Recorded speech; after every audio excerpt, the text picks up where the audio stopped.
اس رب العالمین کے نام جو اپنی ذات و صفات میں یکتا و یگانہ ہے، وہ بے مثل و بے مثال ہے، بے چوں و چگوں ہے، وہ مانند و شبیہ سے منزہ اور شکل و صورت سے مبرہ۔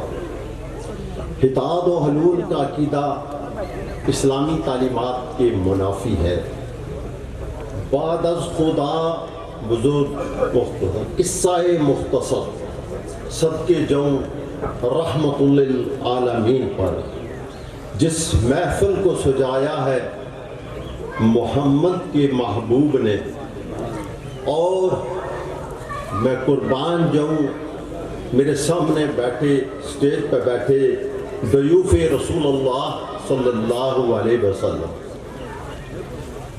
کہتے ہیں جب صاحب علم کے سامنے بیٹھیں یا بولیں تو زبان کو سنبھال کر، اور جب اللہ والے کے سامنے بیٹھیں تو دل کو سنبھال کر۔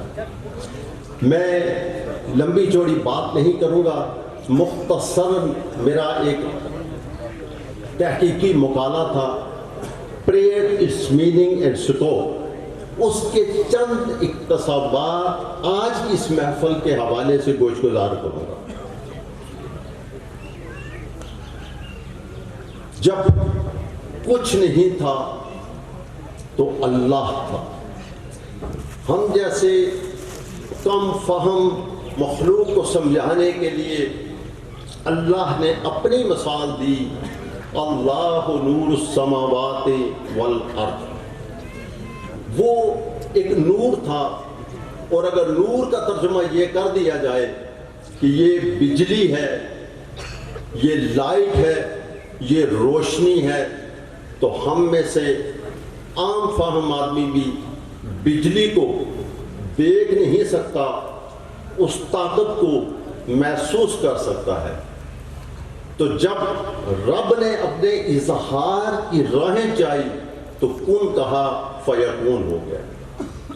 عالم بالا میں عالم ارواح کا آغاز ہوتا ہے، اور پھر جب رب نے چاہا کہ کوئی مجھے رب کہے تو پھر اس نے لقد خلقنا الانسان فی احسن تقویم کا انتخاب کیا۔ تو جب کائنات کی ہر چیز کا مرکب ایک انسانی جسم میں سمو دیا، اگر کائنات میں مٹی ہے تو انسانی جسم مٹی کی مثل، کائنات میں پہاڑ ہے تو انسانی جسم میں ہڈیاں، کائنات میں 3 حصے پانی ہے تو انسانی جسم میں 75% پانی، کائنات میں اگر شجر ہے تو انسانی جسم پر بال، کائنات میں اگر چاند کو نورانیت دی تو انسانی آنکھ میں نور، کائنات میں اگر بارش کا ہے تو پسینہ دیا، اور سب سے بڑھ کر یہ انسانی جسم جس کی لمبائی اور چڑھائی گول ہے تو کائنات کو بھی گول بنا دیا۔ جتنا انسان سر سے پا تک لمبا ہے، اتنا دائیں ہاتھ کی درمیانی انگلی سے بائیں ہاتھ کی درمیانی انگلی کے درمیان اس کی چڑھائی۔ اسی طرح زچہ و بچہ کے اصول کی بنیاد پر بھی ہماری تخلیق ہوئی ہے۔ سب سے بڑھ کر جب انسان کا یہ جسم ثقیل بنایا، جس کو احسن تقویم کہا، دراصل اس کا حسن یہ نہیں، اس کا حسن یہ ہے کہ وہ جو کن کہہ کے عالم ارواح میں اپنی ذات کو لایا، اس کو پھر عالم ابدان میں لایا۔ جب دوسرا عالم شروع ہوا تو پھر عالم ابدان سے اس عالم ابدان کی شکل میں لایا۔ یہ ایک مکین ہے یہ جسم، اس کے اندر وہ رب ہے۔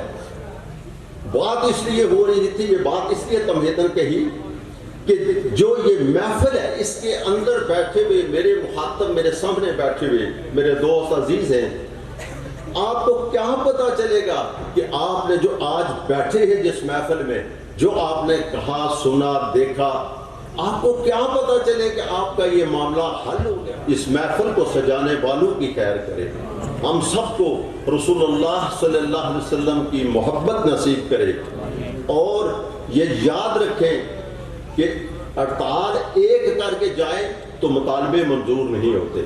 یہ رب کے حضور آپ سب آئے ہیں، انشاءاللہ آپ کے مطالبے، آپ کی دلی خواہش ضرور قبول ہوگی، یہ میرا ایمان ہے۔ والسلام علیکم۔